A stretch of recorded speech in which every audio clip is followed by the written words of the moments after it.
Dando prosseguimento às audiências, teremos agora a audiência da Secretaria de Justiça, referente às audiências dos PLs 2971, 3189, 3190, LOA 2020, alteração PPA 2018-2021, ano base 2020 e alteração da LDO 2020. Então, eu gostaria de chamar, nesse momento, o senhor Oswaldo Scholle Filho, que é o secretário adjunto de Justiça, representando o senhor Ayrton Trevisan, secretário de Justiça, bem como o senhor Valdemar Tenório, diretor do Departamento de Acompanhamento e Contenção de Ocupações Irregulares, a senhora Alessandra Stetter, agente de orçamento da Secretaria de Justiça, senhor Evandro Stetter, agente de administração da Secretaria de Justiça. Eu irei fazer uma pequena alteração, devido ao fato de estar sendo passado ao vivo pela TV Câmara, e até atendendo algumas solicitações. Eu vou abrir que as perguntas sejam feitas diretamente no microfone para facilitar. Só peço que quem fizer as perguntas se atenham especificamente à comissão e não façam discurso, somente perguntas. Caso necessário for, dependendo da quantidade de pessoas nas audiências, nós estipularemos um tempo para que a pergunta seja feita e também as respostas. Então, agora, dando prosseguimento, solicito ao senhor secretário adjunto que dê início à sua apresentação. Pois não. Bom dia a todos. Vereador Lauri Rocha, presidente dessa comissão especial e desta audiência pública, em nome de quem eu cumprimento todos os vereadores aqui presentes, senhores assessores, servidores do Legislativo. É um prazer estar aqui. Para quem não me conhece, eu sou Oswaldo Scholle Filho, secretário adjunto de Justiça, respondendo pela Secretaria de Justiça no impedimento do titular Ayrton Trevisan por motivo de férias. Estou acompanhado, como já foi anunciado, pela minha assessoria, e vamos dar início, em razão do curto espaço de tempo, vamos dar início à nossa apresentação. Bom, a Secretaria de Justiça, como todos têm conhecimento, é uma secretaria meio. Então, evidentemente, ela não presta atendimento direto à população, aos munícipes, e então as suas ações estão voltadas a três nortes específicos. Primeiro, apoio à manutenção do Poder Judiciário. Segundo, a manutenção das procuradorias, departamentos e divisões. E o terceiro, a gestão das questões jurídicas de interesse do município. Nessa questão de jurídica e procuradoria, todos sabem que, a partir de 2017, foi criada a Procuradoria-Geral do Município, mas ela detém apenas autonomia técnica. Ela ficou ainda vinculada à Secretaria de Justiça no que se refere à questão administrativa e orçamentária. Portanto, o orçamento que está sendo apresentado aqui para 2020 inclui a Secretaria e a Procuradoria-Geral do município. O valor total orçado para a Secretaria de Justiça para 2020, R$ 49.743.027,54. Este é o valor total estimado. Nós fizemos um comparativo com os anos anteriores. Em 2018, o orçamento da Secretaria foi de 57,760 milhões. Em 2019, 52,550 milhões. E agora, para 2020, a previsão é de um orçamento um pouco mais apertado, de 49.743 milhões. Portanto, nós teremos que ter bastante cautela nos gastos, porque o orçamento está bastante reduzido. Desse total de 49.743, nós separamos aqui em três pontos principais dos gastos da Secretaria e da Procuradoria-Geral do município. O maior percentual, de 47,70%, é para o pagamento de salários e encargos dos servidores da Secretaria e da Procuradoria. Nós temos lá 220 servidores e mais 34 estagiários. Lembrando que os estagiários não são pagos pela folha de pagamento, e sim pelos contratos que nós vamos apontar mais adiante, mas, de todo modo, esses 47,70% é para o pagamento e encargos de 220 servidores, o que é feito pela Secretaria de Gestão, é claro, apenas o orçamento que é previsto na pasta da Justiça. O segundo percentual mais elevado é de 34,17%, que é a estimativa de honorários advocatícios. Esse valor, evidentemente, não sai dos cofres públicos, ele está previsto no orçamento, mas é uma verba particular, é aquela verba que é recolhida dos cofres públicos, juntamente com os impostos que são pagos pelos contribuintes. Então, ela tem que ter essa previsão orçamentária, mas em termos financeiros não há repercussão alguma, porque não é uma verba pública. E aí nós temos o terceiro item, que este sim é efetivamente os gastos da Secretaria, é de 9.015.000, que representa 18,13%, que é para a gestão, manutenção da Secretaria e apoio ao Judiciário, que nós vamos então expor detalhadamente nos tópicos seguintes. Então, exatamente isso, esses 9 milhões, que representam 18,13%, vamos ver como são distribuídos então esses recursos. O gasto principal que nós temos nesse tópico é com locação de imóveis. As locações de imóveis representam um total de R$ 3.854.000 ano, isso previsto para 2018. Lembrando que a Secretaria de Justiça, além da sua sede, que fica na Salgado Filho, nós também arcamos com o pagamento dos aluguéis dos órgãos do Poder Judiciário.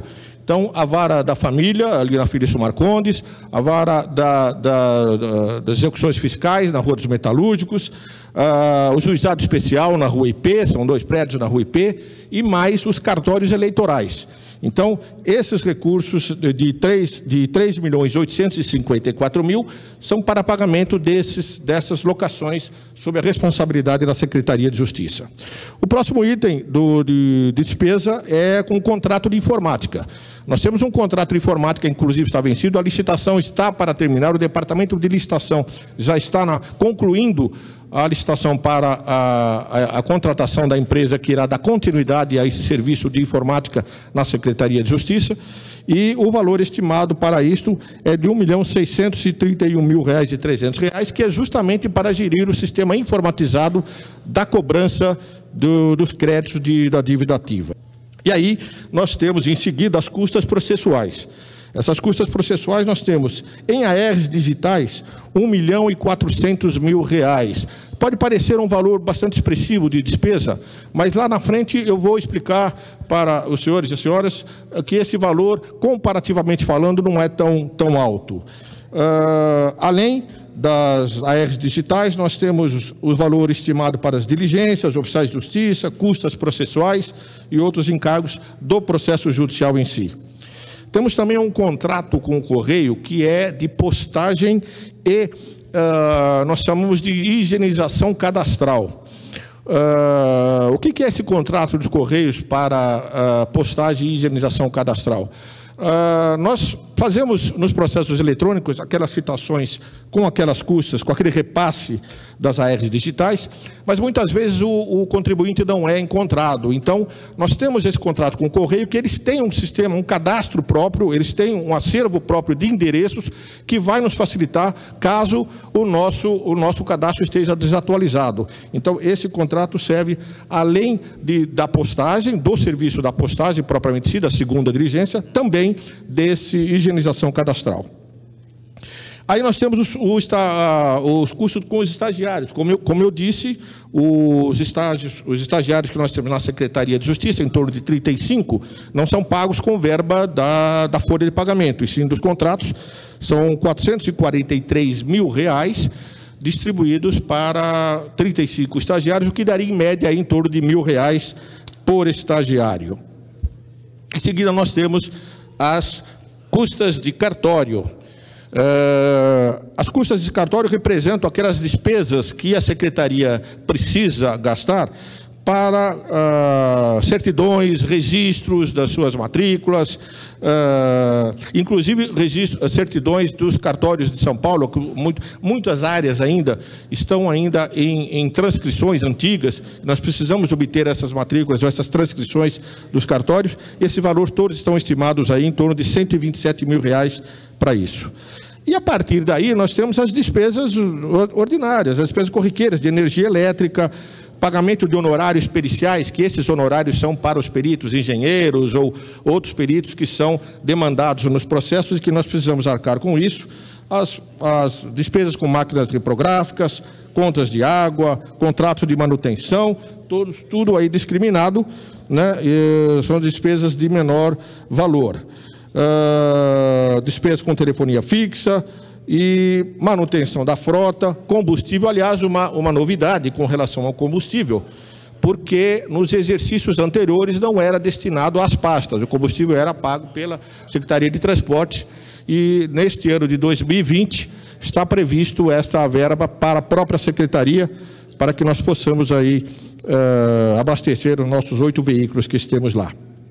Pagamento de multa de trânsito, equipamento de informática, vejam que são valores menores.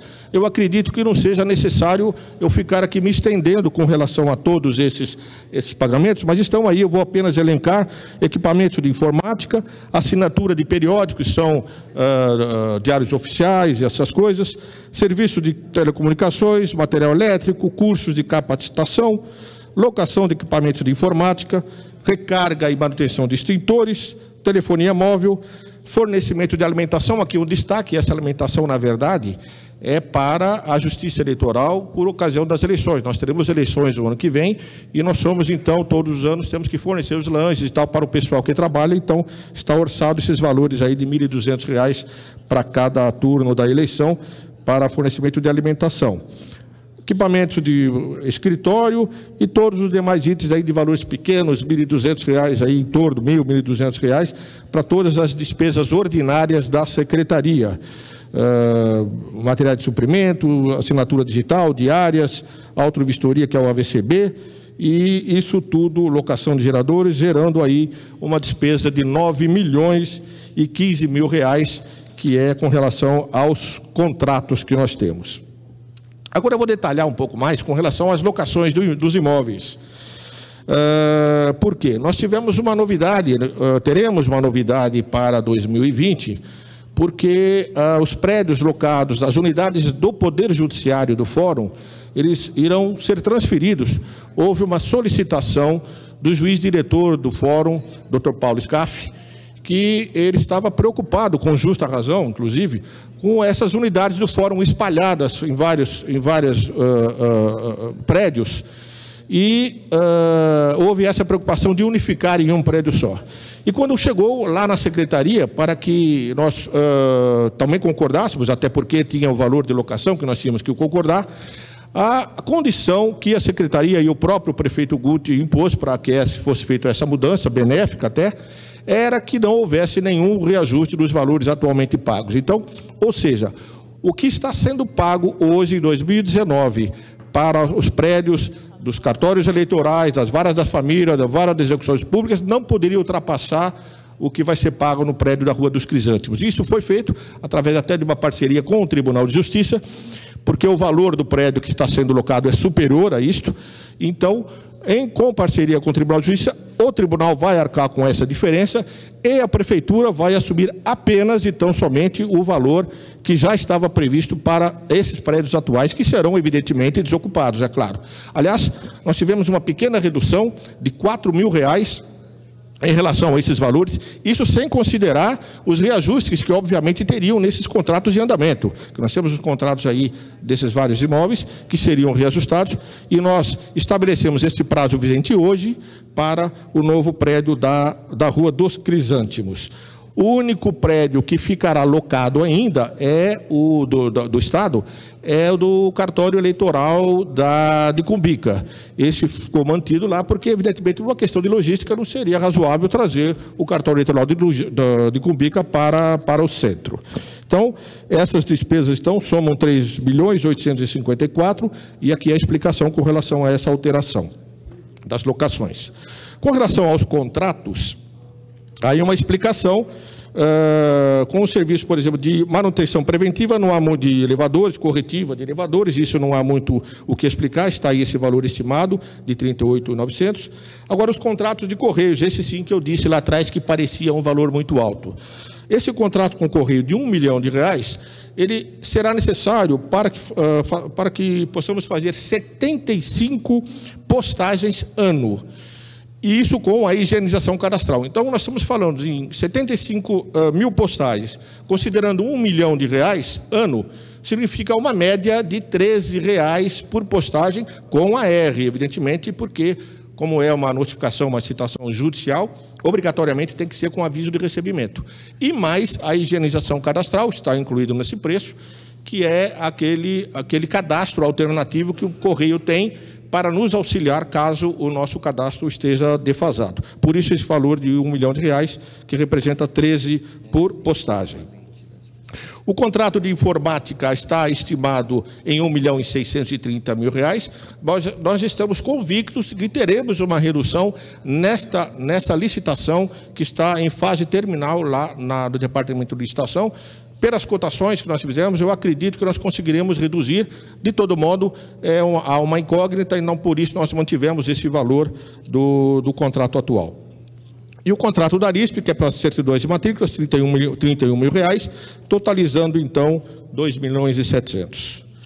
Em seguida, nós vamos fazer um comparativo até para justificar essa despesa da Secretaria de Justiça, que aparentemente pode parecer muito alta.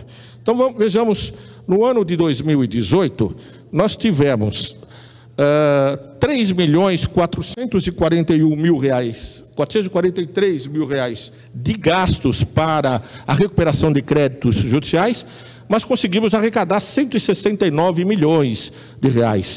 Em 2019, até outubro, que essa estimativa é até outubro, nós tivemos 122 milhões de arrecadação. O valor estimado total de despesa é de 6.117.000. Agora, nesta arrecadação de 122 milhões, não estão considerados os meses de novembro e dezembro.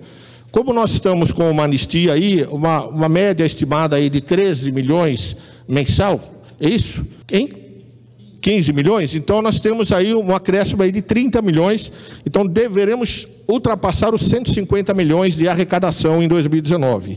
E para 2020, a previsão de gastos é de 4.474.000 para uma projeção de arrecadação de R$150 milhões.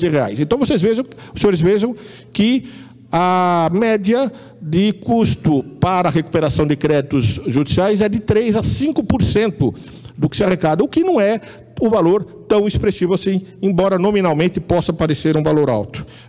E esses gastos de 3% a 5% serão utilizados para o sistema informatizado de execução fiscal, as postagens eletrônicas, a manutenção e melhoria do sistema informatizado e os protestos extrajudiciais, certidões de dívida ativa, CDA, que são feitos junto com a Secretaria da Fazenda.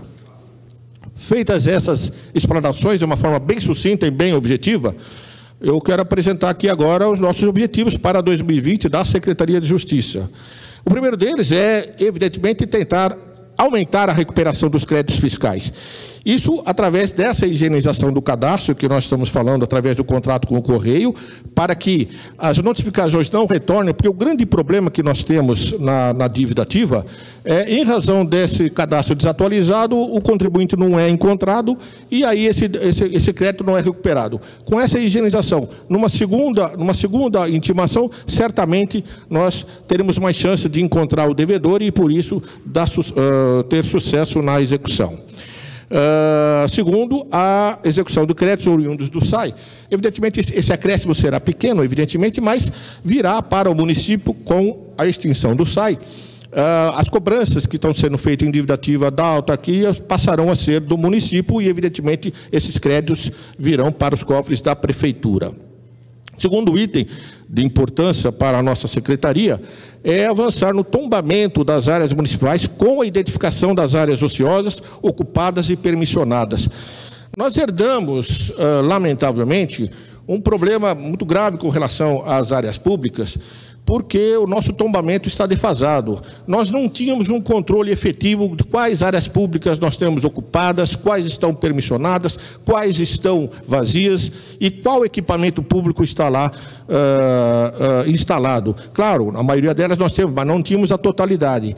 Fizemos um trabalho, um grupo de trabalho foi instaurado na Procuradoria de Patrimônio Imobiliário, já está terminando esse levantamento de campo com relatório fotográfico e nós vamos ter até o início do ano uma noção completa, um diagnóstico completo das áreas públicas para efeito de, inclusive, de evitar essas locações, que nós temos muitas áreas públicas, nós temos que poderão ser aproveitadas como os próprios municipais e diminuindo a questão das locações. O terceiro item é intensificar o registro das áreas incorporadas ao patrimônio público. Em 2009, nós registramos 30 áreas públicas. O que significa isso, esse registro de áreas públicas? Na verdade, é outro problema que nós também herdamos, que é a prefeitura costumava desapropriar, as desapropriações eram feitas, terminadas, os precatórios eram pagos, mas não havia o registro deste mandado no registro de imóveis, e com isso, o que acontecia? A prefeitura, prefeito registral imobiliário não era proprietária da área. Isso estava causando alguns problemas, por exemplo, quando a prefeitura precisava construir algum equipamento público com verbas federais, com financiamento, eu precisava ter essa área registrada por exigência do agente financeiro, evidentemente, e aí temos que sair correndo para fazer o registro. O cartório, às vezes, devolve com exigências, e aí nós estamos, então, intensificando esse trabalho para que, no menor tempo possível, todas as áreas que foram desapropriadas, nós tenhamos esses registros já em cartório. Quarto item é fortalecer os trabalhos do Departamento de Acompanhação, de Controle e Ocupações Irregulares, o nosso DACOI, visando coibir ocupações irregulares, em especial de áreas públicas.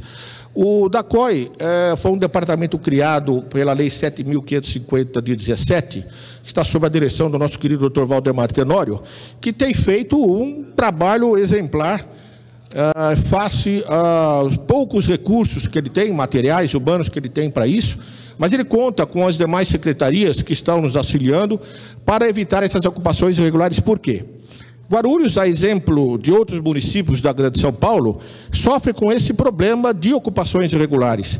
E essas ocupações irregulares, se não forem contidas, elas se tornarão uma situação consolidada, e aí a remoção dessas pessoas é muito mais difícil, a realocação dessas pessoas para umas unidades habitacionais ou para concessão de auxílio moradia, auxílio aluguel, é muito mais difícil.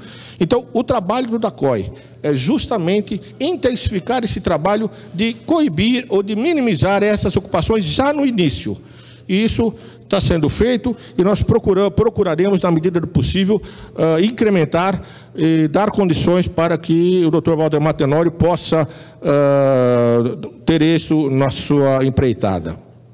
O quinto item que nós pretendemos na Secretaria da Justiça, aí em conjunto com a Secretaria da Fazenda, é reduzir o dispêndio que nós temos com o pagamento de precatórios, que será através da implantação das câmaras de conciliação e compensação. Os senhores sabem que já foi aprovada nesta casa a Lei 7635 de 18, que autorizou a criação dessas câmaras de conciliação e compensação. Nós estamos dependendo apenas de alguns ajustes que estão sendo feitos pela Secretaria da Fazenda para que nós possamos implementar essas câmaras. A perspectiva é que tenhamos uma redução, aí, um deságio em torno de 40% do valor a ser pago a título de precatórios. E então isso é algo que deve efetivamente ser implantado ainda no exercício de 2020. Em breve resumo, essas são as considerações da Secretaria da Justiça. Eu me coloco aqui, vereador Auri, à disposição dos senhores e senhoras para eventuais questionamentos. Muito obrigado. Bom, antes de passar as perguntas, eu gostaria novamente de anunciar a presença aqui do vereador Acácio Portela, representando a vereadora Carol Ribeiro, a senhora Gisele, representando aqui o vereador Eduardo Barreto Ariane, Eduardo Carneiro Juliana, o senhor Carlos Derman, representando a vereadora Janete, bem como também a Maria José, representando o vereador João Dárcio, o vereador Luiz da Sede, o vereador Pastor Anistaldo, o senhor Ari, representando o senhor José Luiz, e como dito anteriormente, eu vou passar a palavra, as perguntas aos vereadores, depois eu gostaria, o vereador Jorge Tadeu, desculpe, eu não sei o porquê, não constava aqui, peço desculpa, vereador. O vereador Sérgio Magno, deve ter uma listinha aí que me passaram, faltando algum nome de algumas pessoas. Peço desculpa aos não anunciados, mas vou dar continuidade à lista de presença. João Barbosa de Deus, João Barbosa... eu peço que refaçam a lista de presença, por favor, e me entregam, porque vão fazendo alterações, e eu vou aqui fazer uma nova lista de presença atualizada. Novamente, eu peço a desculpa aos que não foram anunciados, mas eu vou passar a perguntar aos vereadores, em sequência aos assessores, representando os vereadores aqui presentes, e aos munícipes. Peço que todos se atenham somente às perguntas e não aos discursos. Eu gostaria de saber se tem algum vereador aqui que gostaria de fazer alguma pergunta. Na sequência, eu gostaria de saber de algum assessor. Bom, inscrito, eu tenho aqui o senhor Carlos Derman, gostaria que ele fizesse uma pergunta, por favor.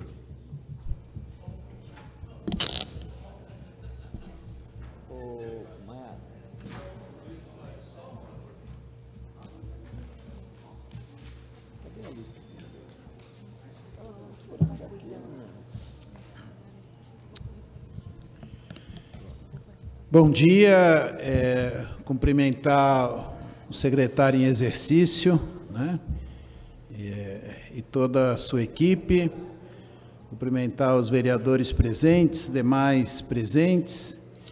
Primeiro, em nome da vereadora Janete Pietá, nós gostaríamos de receber uma cópia dessa apresentação, está muito bem feita, muito didática, e para nós é importante, então solicito que seja nos enviada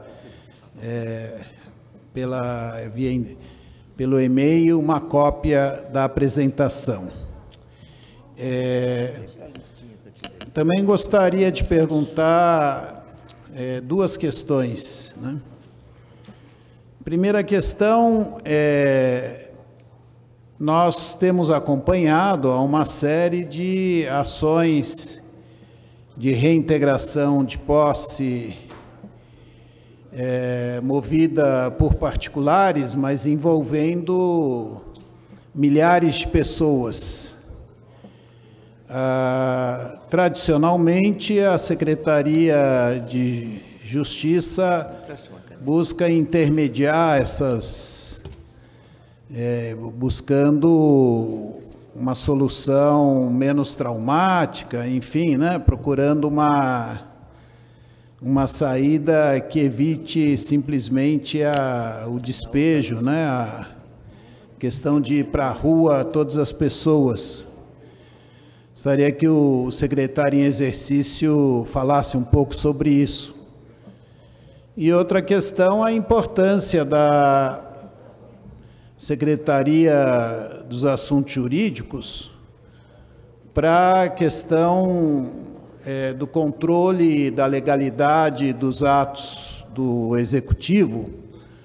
Nós temos assistido muitas vezes projetos de lei que vêm à Câmara e da Prefeitura, e depois de um tempo vem um substitutivo da própria Prefeitura, porque depois que o projeto já está há vários meses aqui na casa, percebem que tem uma ilegalidade, que é necessário modificá-lo. Então, está havendo algum problema aí, né? Ou muitas vezes é aprovado e depois, pouco tempo depois, vem um projeto já modificando aquilo que tinha sido aprovado por parte da própria Prefeitura. Então, gostaria que o secretário discorresse como está essa questão do controle da legalidade, principalmente com relação aos projetos que têm vindo aqui para a Câmara Municipal. Obrigado. Com a palavra para a resposta, por favor.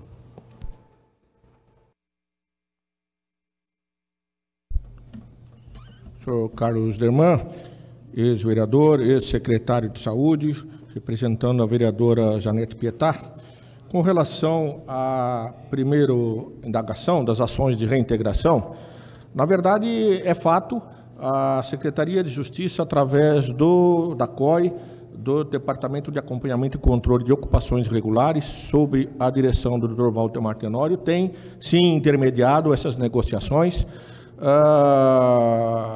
Tivemos, inclusive, em um caso específico, nós ingressamos no processo pedindo que o juiz determinasse a remessa dos autos ao GAORP, que é um órgão do Tribunal de Justiça, que foi criado exatamente para as negociações envolvendo essas ocupações, a reintegração de posse de áreas particulares, onde há um grande número de pessoas a serem removidas, há um problema social a ser resolvido, e nós participamos desta negociação lá no GAORP, e aí com a Secretaria do Meio Ambiente, com a Secretaria da Habitação, cada qual com o seu aparato para dar o apoio necessário para que se faça essa reintegração, ou que se faça uma negociação com a maior brevidade possível, com o menor ônus possível para os ocupantes. O DACOI, por exemplo, também intermediou uma reintegração no sítio do vovô, com sucesso, inclusive facilitando o acesso entre os ocupantes e o proprietário, visando exatamente a aquisição dessa área pelos ocupantes, porque na verdade eles não querem simplesmente permanecer como invasores, eles querem efetivamente a aquisição da área, e essa intermediação está sendo feita pelo DACOI. Também na área da VASP, nós também ingressamos em juízo, no juízo da falência que está correndo o processo da VASP, que foi a ocupação ali próximo ao Terminal São João, também através do DACOI, através da Secretaria da Justiça, estamos fazendo essas intervenções. E, por último, a ocupação que está sendo agora, a reintegração que está sendo feita na Rua da Paz, que é uma área particular, e o Dr. Waldemar Tenório já está em contato com os moradores, já está intermediando uma negociação entre o proprietário e os moradores para conseguir uma negociação satisfatória para todos. Então, realmente está sendo feito isso e nós estamos empenhados, e o Dr. Waldemar Tenório está empenhado em conseguir êxito nessas negociações. Com relação ao segundo ponto, eu já disse aqui no início que, na verdade, com a criação da Procuradoria-Geral do município, o Procurador-Geral e a Procuradoria-Geral têm uma autonomia técnica. Essa questão legislativa é passada para a Procuradoria-Geral do município, que faz essa análise prévia da legislação. Claro que nós temos aqui, enquanto Secretaria de Justiça, temos que dar o respaldo ao prefeito. Efetivamente, isso tem, vez por outra, acontecido, e nós vamos nos empenhar para evitar, porque até porque, viu, Derman, Isso acontece porque várias secretarias querem também fazer alguma alteração e aí acaba se alterando sem que volte para a Secretaria da Justiça para dar a sua revisão daquilo que já foi analisado pela Procuradoria no momento do projeto original. De toda forma, a indagação é procedente e nós vamos tomar as iniciativas para que minimizar, se não evitar de todo, minimizar esse problema. Bom, não havendo mais perguntas, eu agradeço ao secretário e dou encerrada a audiência. Muito obrigado.